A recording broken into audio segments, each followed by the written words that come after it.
Welcome to Crypto Talk Radio, the podcast for everyday investors like you.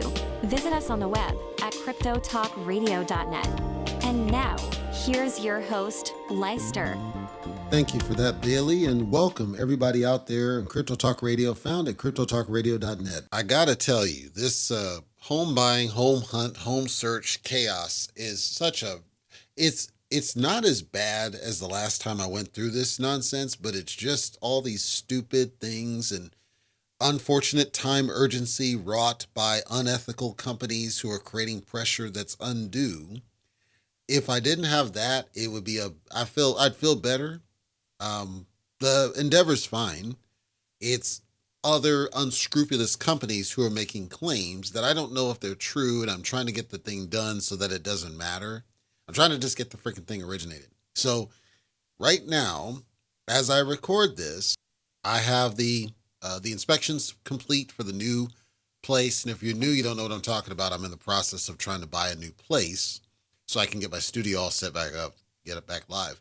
But I'm in the process. The inspection was done. I talked to the inspector because I wasn't able to be there. He found some things that, we're not talking things that are necessarily immediate safety things. They're really things that just need to be fixed at some point because of the age of the home.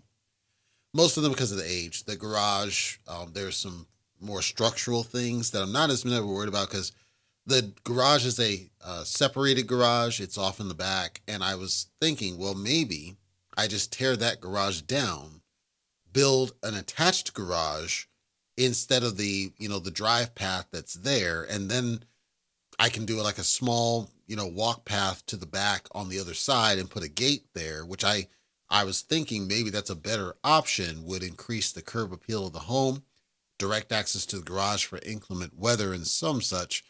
But I have, unfortunately, unscrupulous companies that are kind of breathing down my neck for various things that they're wrong. But unfortunately, the whole situation is a scam. The credit industry is a scam. The loan industry is a scam. It's all a scam. So I'm trying to get the home done and dusted. And so there's appraisal things and other things still yet to go. My side in terms of the money is done. But we have to make the number make sense. And then if the number makes sense, then we can pull the trigger. If we can't make it make sense, I've got some plan C's that I'll look at. I would rather not have to, but there is some positive because I don't really want to live in the area this home is in necessarily. I'm willing to do it because it's such a nice house. So that's what's on my deck. I am not thinking too much about cryptocurrency. I'll be honest with you. I've watched it, but since the halving, it's been a little bit quiet. There's a couple of things like BNB skyrocketed ever slightly and some such. And I've got some interesting bits to talk about today centered around money flows that may potentially have an impact on Bitcoin price movement at some point in the near future. I suspect this will be a short episode. We'll see how it goes. Let's jump right into this business.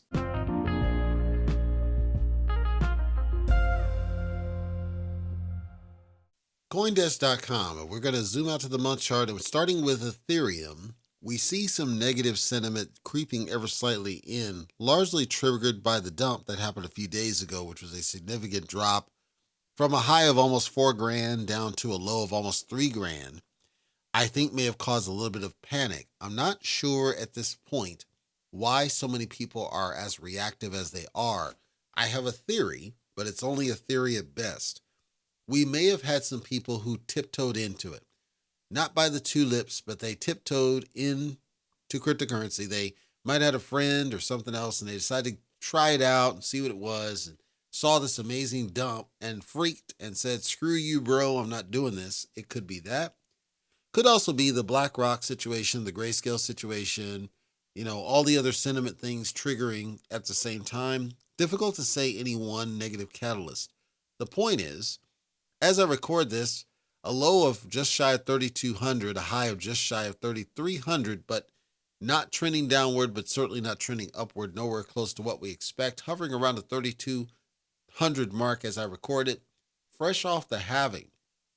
For Bitcoin, people speculated we were going to go on this amazing run. Instead of an amazing run, Bitcoin had a low of just shy of 66 grand, a high of about 67 grand, hovering around the 67 grand-ish mark as I recorded. Didn't really move.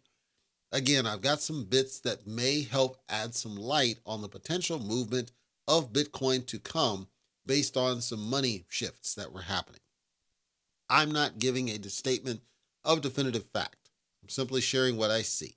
First of all, kids, the moral of our story is billions and billions of dollars. So as you go through what I'm about to share, the mantra in your mind should always be billions and billions of dollars, because I'll be talking about money shifts to the tune of billions and billions of dollars. And it's important that you grasp the severity of the amount of money flowing in one direction or the other to the tune of billions and billions of dollars. I'm not trying to freak you. I want to emphasize how important it is, the level and amount of money that is speculated to go in one direction or another is going to be large. And it's going to be larger than what you might expect, which may contribute to some price movement in the future. Can't say for sure.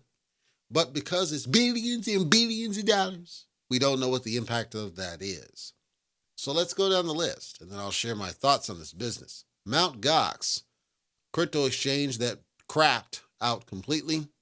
They're about to start doing some distributions. Some of the distributions are in Bitcoin. Some of the distributions are in Bitcoin Cash. Mt. Gox went crap almost a decade ago now as I record this. And they're starting to do distribution, of course, billions and billions of dollars worth of Bitcoin. This might, and I'm stressing, might cause some negative price action. When you're giving money away, right? So there's people that were cheated when this thing went defunct. And you're going to give this amount of money, billions and billions of dollars worth of Bitcoin to people. One of two things is likely to happen. One, I'm going to emphasize, is more likely than the other. Chances are the vast majority of these people are going to sell to recoup losses. The vast majority of these people are probably in the red and have done since this happened, and they were waiting to be made whole. Some of these people might have taken other types of loans. I would argue half of that sum of these people might owe very shady, sketchy people who they need to pay back. When Bitcoin went on a run, so you're talking 10 years ago, the price of Bitcoin was nowhere close to what it is now, right? So you think about price appreciation and the impact on the perception of wealth for some of these, depending on how much they had, that are being distributed. Bitcoin Cash, in addition, went on major runs. Is it possible that the Bitcoin itself is going to be dumped? Absolutely. I think that's strongly probable. Well, what about Bitcoin Cash? If you see a rush to sell the Bitcoin Cash, which I suspect that you will, Bitcoin Cash also was nowhere close to what it is, but I don't know that there's the same value proposition as you might have with Bitcoin. This might lend to the opposite scenario, which are people who are buying more. So they get their Bitcoin, right? And they sell some of it, but not all of it. And they buy into other things. That's possible. I'm saying it's less likely than the alternative, which are people who are going to just completely dump out of the business, either because they're done with it and they don't want to do it anymore, or they owe some other people and they have to make them whole.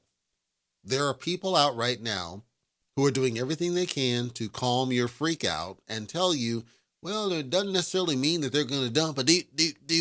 They're not wrong. It doesn't guarantee that they're going to dump, but it has a strong probability that they might.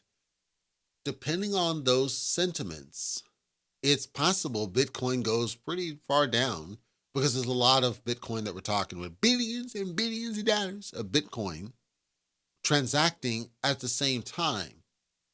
It's also possible and probable, I would say, to be fair, that some of these people, when they sell, right, they cause negative price shifts, and there's going to be people that eat it up because there's demand because of the halving. So I'm letting you know, because I think I should share the opinion about what I think about this business. I'm letting you know, if you're in Bitcoin right now, don't be shocked if you see it dip beneath the 65,000 mark. But I'd be shocked if it didn't skyrocket back up immediately thereafter. but I do expect a dip of some kind. I just don't know how deep of a dip to expect. So then, speaking of billions and billions of dollars, Ripple is back in the news again. The SEC going after Ripple. The SEC was successful in getting the court to agree that Ripple violated securities laws. And this is around XRP, the token. Ripple has now appealed. They're opposing this, and they're trying to get this whole fine that the SEC is going after them lowered. So Ripple is not saying that they don't want to pay anything. They're willing to pay about $10 million. Whereas the SEC is trying to get Ripple to be culpable to close to $2 billion in a fine in the final judgment. So this is an interesting case outcome, and the timing of it is very interesting, tenfold though I may be. You've got Ripple, who does not say that they shouldn't pay anything. They're okay paying something to try to make it go away. But the SEC wants billions and billions of dollars in a fine payable from Ripple. Now, obviously, if the court upholds the billions and billions of dollars in their finding, it's going to hurt XRP's price trends. Do I think it recovers? More than likely. But it also sets a bad precedent overall for anybody else that the SEC is going after. And that's what people are really nervous about, especially with Bitcoin. I don't know what it means, and I don't want to speculate, and I don't want to say for sure. I am telling you that the SEC wants billions and billions of dollars keyed off of Ripple, and we'll have to wait and see what happens.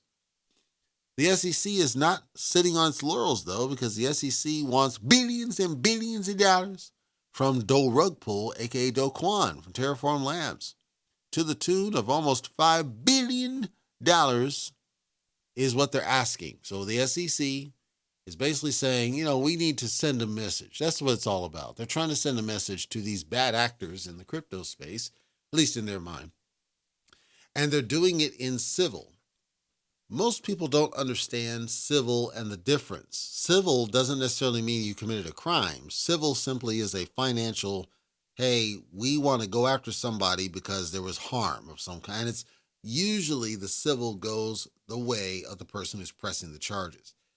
If you think of O.J. Simpson, he lost the civil case. He never paid those people, but he lost the civil case easy. I don't even think they were out for more than a couple of days. So usually civil cases are easier to expedite through, which is why the SEC is doing this end run. And all they're trying to do is send a message. I don't think they even care about the money per se. They're trying to scare the rest of the industry by saying, we are the SEC and we run this, almost cuss. We run this ship. How about that? We run this ship and you're going to do what we tell you to do. And if you don't, we're going to come after you in court and the court's going to side with us because we have this precedent. Because, of course, this was warned. I told you they were going to do this. I told you they weren't done. I told you they weren't going to go away. So all the people cheering about Ripple winning that case, it didn't really mean anything. They took the case outcome and they used it to bolster their case on the civil side, which is what led us to this point now. I don't think it's going to have a significant negative impact, but it's yet another negative catalyst in the bigger picture of overall cryptocurrency shifts in price movement when you see, at this point, if I tally it all up, close to 15, if not $20 billion that's going to be shifted around, all around cryptocurrency, possibly more, because you also have Poof Hair, and he's out there with something going on. I can't really give you any advice. I can't tell you what to do with your money. I will tell you, it is strongly probable there is some negative price action coming for Bitcoin. With negative price action coming from Bitcoin, it's going to negatively impact all of the rest of the tokens as well, albeit briefly, and I don't think it'll last forever. Do I think we end up with another FTX type crash, where it goes down to 12,000? Damn, I sure hope so. And I say that not because I want you to get wrecked. It's because I would love to be able to buy in at a cheaper price point now that the halving has occurred. Because my logic is that now that the halving has occurred, it's possible Bitcoin has an easier time breaching the top threshold, and I think part of what's holding it back is its current price resistance and resilience, where it refuses to go any lower or significantly lower, where there are people on the sidelines, such as myself, waiting for that discount to get back in again, knowing that it's going to probably go even higher this time around. That's how I stage this business. So, again, as I told you, the mantra is billions and billions of dollars for today's episode. However, that statement does not apply to my closeout update, and that's around Cytochain. Because Cytochain will not smell in the near future anywhere close that amount of money. They simply are not going to, because they made some very challenging and difficult decisions in their attempt to recover from the chaos that got them to this point. They have launched the Layer 0 blockchain as they said they were going to do. As I told the person who wanted to argue with me on YouTube, nobody's using the blockchain. Now, mind you, Cytochain, Saitama Manny the Hitman, has been around for ages and they know who he is. And the name has been out there, but I was telling people, if Shibarium wasn't going to get the significant traffic, if Pulse Chain wasn't going to get significant traffic, Cytochain damn sure wasn't going to do it. Not because of anything with the token or the project, although I did get a snapshot of an error that came from the Cytochain website that told me the code that they're using, all of their files. What I'm warning people, and it's just a warning, I'm not giving definitive anything, it's a warning. What I'm warning people is that when you have websites where the code is just jacked up and I can trap easy errors that tell me if I really were so malicious how to breach your site, it doesn't give me confidence in the veracity or the security of the code for the token for which this is done or the blockchain. So, although some people might think it's a small thing, the reason I consider it a large deal is because I should not see the kinds of silly, stupid errors that I see on your website. I understand that many in cryptocurrency don't see a reason to keep a website up to date, but you got to consider the perspective to somebody that's looking at it. If you can't code a website properly, how can we trust you to code a blockchain safely and securely? Now, it could be the safe and secure thing in sliced bread.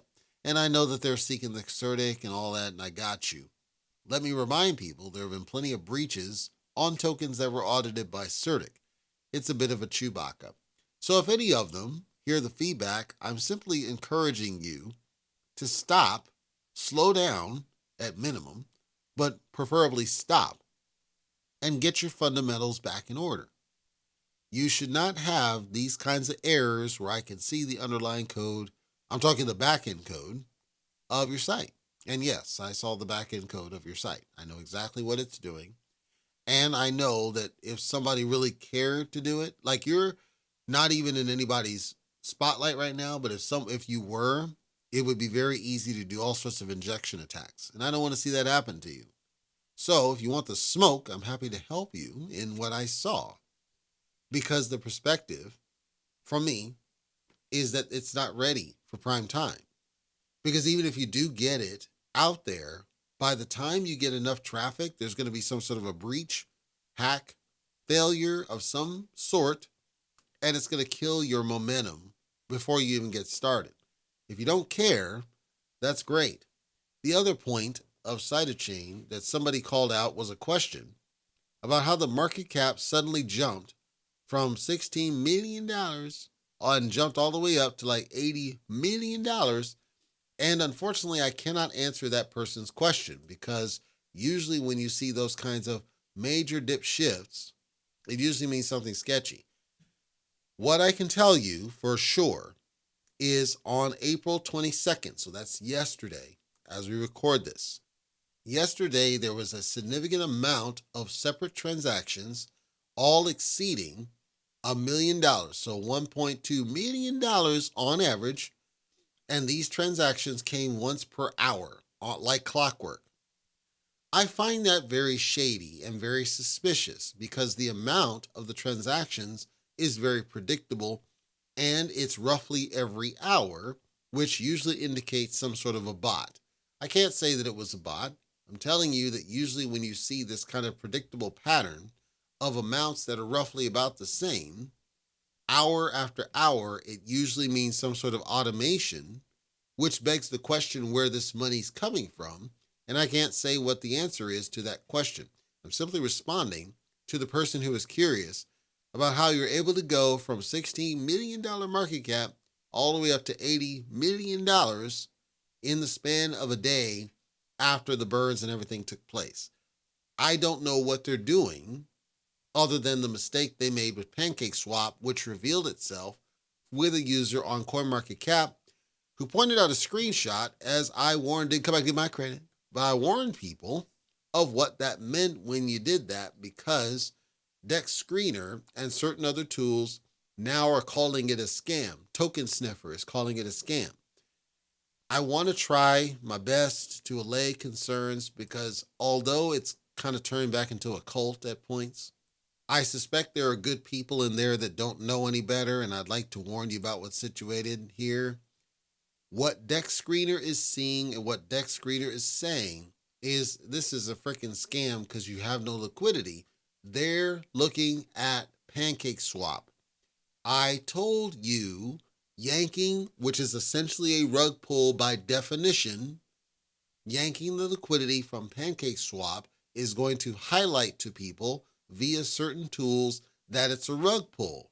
I told you that's what would happen. You can go to Dex Screener yourself and see what I said to be the truth. And all I said is come out, give my credit, and stop making stupid fucking decisions. That's all I said. I understand the thought, and I said it's a mistake, and I said he doesn't want to succeed because they're so far in the fucking bubble, they don't understand what the perception is. The perception is that you're being scammed.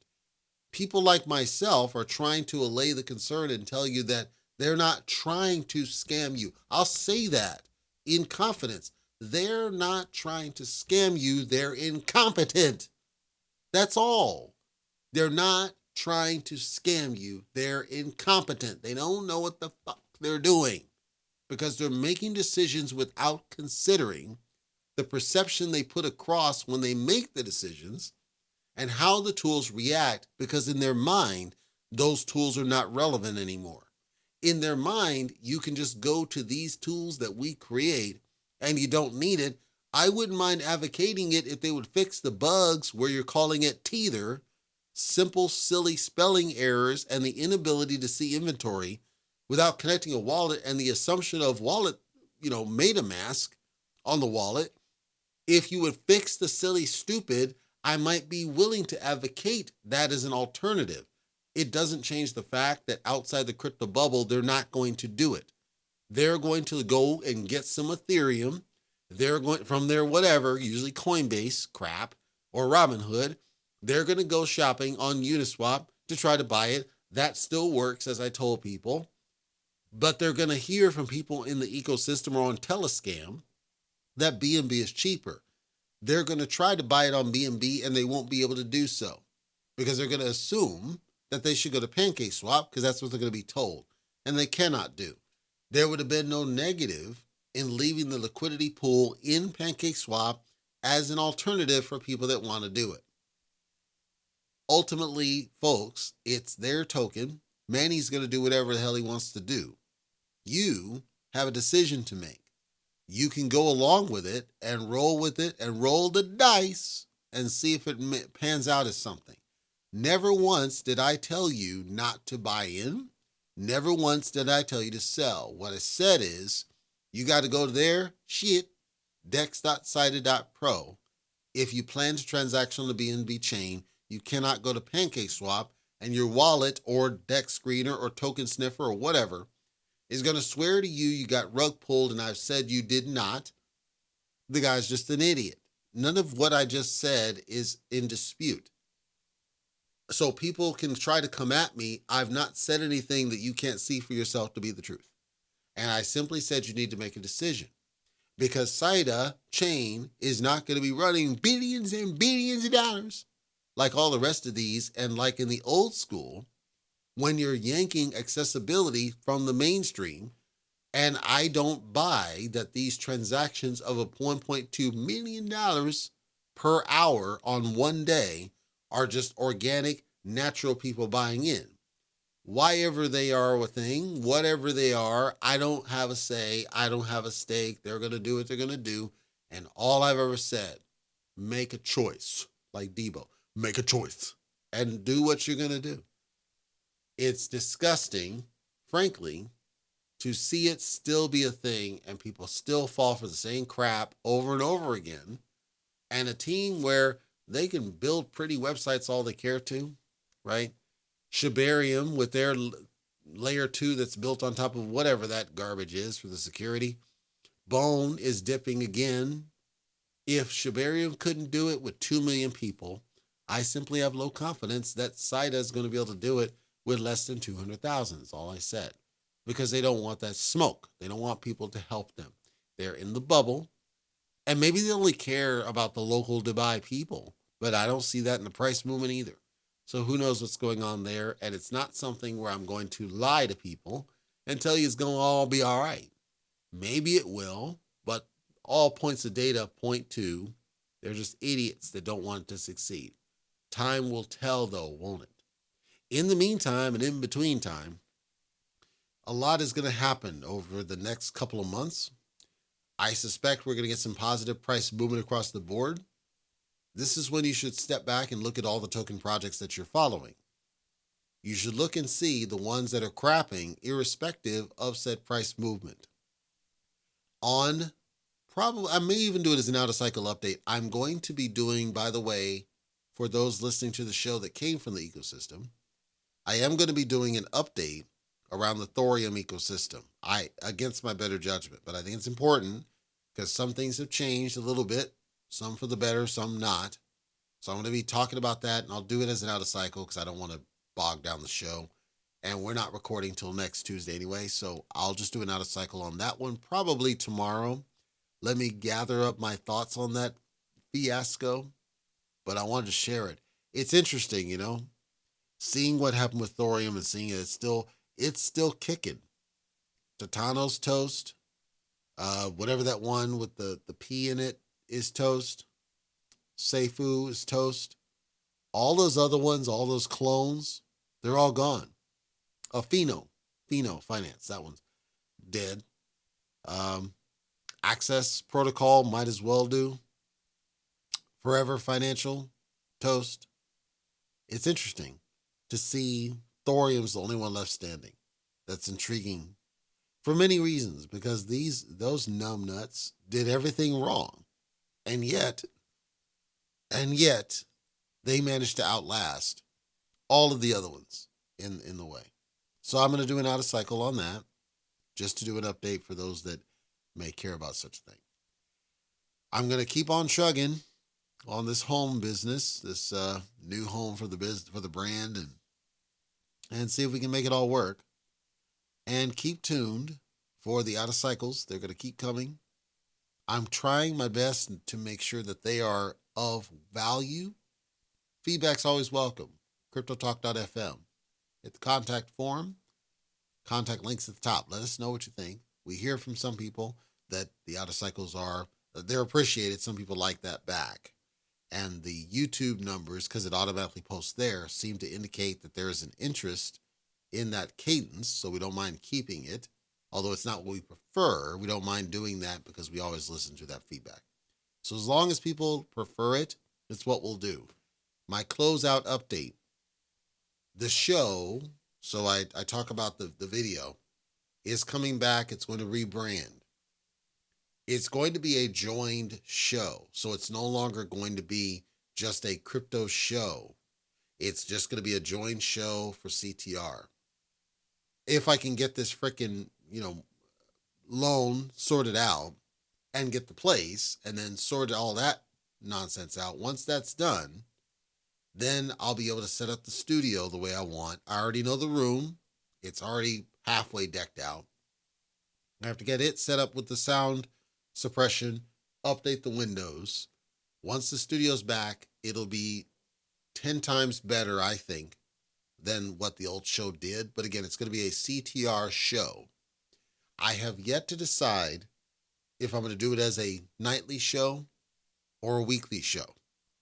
I suspect there's not enough content for a nightly show, and I may just settle on a weekly show. I may worry about feedback and just kind of play it by ear.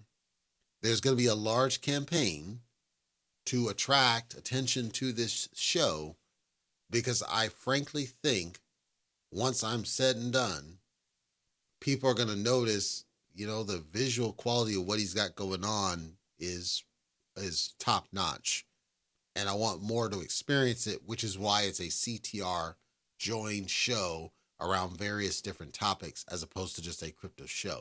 Stay tuned for that. I'm really excited for it.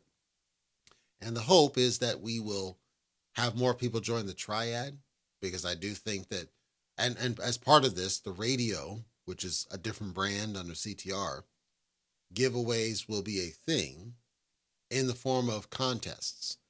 And I just have to make sure I'm familiar with the regulations on this business. But I'm talking even at local schools. Like, I've got really lofty visions on this thing. And if I can pull it off, I think it's going to be pretty awesome. Stay tuned for what we got coming down the pipe in the near future.